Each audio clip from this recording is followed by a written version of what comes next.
Sir, जो land pooling policy है कल वापस ले ली सरकार ने।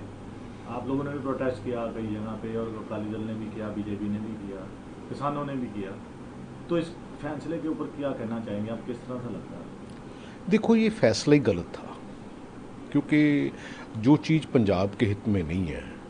देखो, मोदी जी ने 3 काले कानून बनाए थे, वो वापस हुए। तो केजरीवाल किस बाग की मूली है? और वैसे ये लोगों के विद्रोह से, उसमें सारे जितने पंजाब के लोग हैं, मैं तो पंजाब एज ए मतलब टोटल कहूँगा कि उनका विद्रोह था। और फिर जब हाई कोर्ट में ये बात पहुंची, तो मेरा ख्याल है कि हाई कोर्ट ने भी इनको काफ़ी फटकार लगाई, जिसकी वजह से ये पॉलिसी वापस हुई है। मैं कहता हूं कि जो लोग हैं, उनको इनको इस पार्टी को मुंह नहीं लगाना चाहिए, क्योंकि आज की तारीख में ना, आप चाहे आज कुछ ऐसा करते हैं जो लोगों को नहीं पता होता, लेकिन कल को, परसों को और उसके बाद लोगों में ये सारी बात चले जाती है।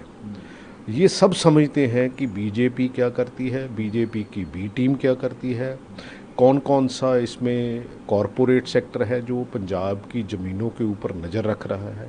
जो सारी चीज़ें लोगों को समझ आती है, जब लोग खड़े हो जाते हैं, तो मेरा ख्याल है कि ये ऐसी पॉलिसियाँ टिकती नहीं है। और वो भी ऐसी पॉलिसी जो जिसके बेसिक फंडामेंटल जो पैरामीटर्स है, आपने उसको इग्नोर करके ही उसकी नोटिफिकेशन कर दी।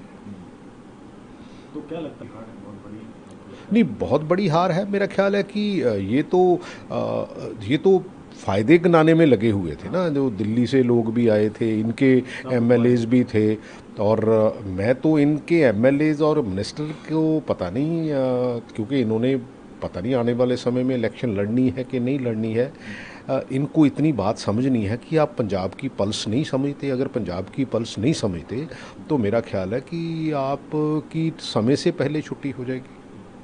और दूसरा तो अमृतसर में नया अकाली दल बना है, पंकज अकाली कह लें, प्रोटेस्ट कह लें। ये जो नया बना है, इसको पंजाब की राजनीति के लिए किस तरह आप समझते हैं, और अकाली दल के लिए ये कितना बड़ा खतरा है?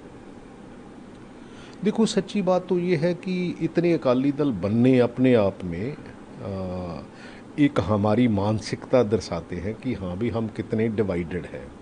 क्योंकि पहले जो बादल अकाली दल है, फिर जो सिमरनजीत सिंह मान जी का अकाली दल है, अमृतपाल का अकाली दल है, ये तीसरा चौथा। चौथा अकाली दल ये है।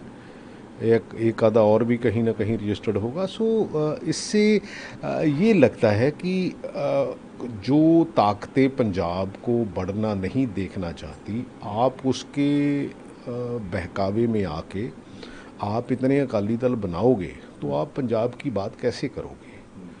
क्योंकि ये तो अकाली दल, मेरे को लगता है कि रीजनल अकाली दल पंजाब में भी ना, रीजनल अकाली दल हो गए कि कुछ बठिंडा एंड सराउंडिंग हो गया, कुछ पटियाला एंड सराउंडिंग हो गया, कुछ अमृतसर हो गया। कुछ अमृतसर एंड सराउंडिंग हो गया। मतलब ये कोई डेमोक्रेसी के लिए और अच्छी जो बात है। हमारी सिखों की, पंजाबियों की दिख है, उसके लिए कोई ऐसा बढ़िया कदम नहीं है, मेरे को आपको जितनी लगता है बात। राजनीति में फर्क पड़ेगा पंजाब की जाने से, या ये अकाली दल बनने से?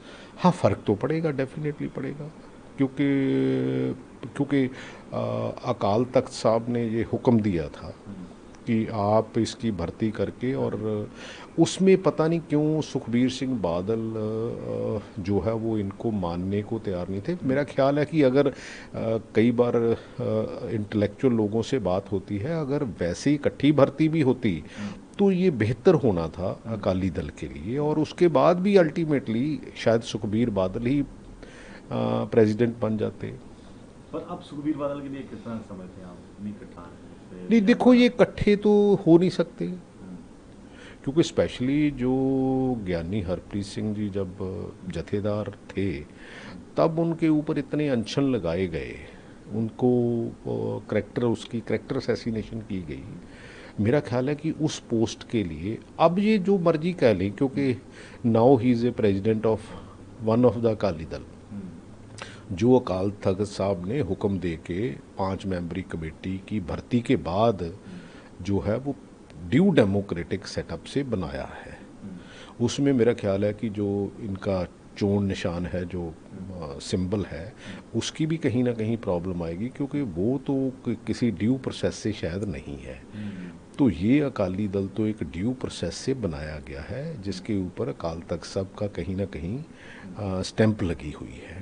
तो आने वाले समय में कुछ ज़्यादा कंफर्टेबल बातें होगी नहीं, जो अकाली दल खास करके उसके लिए।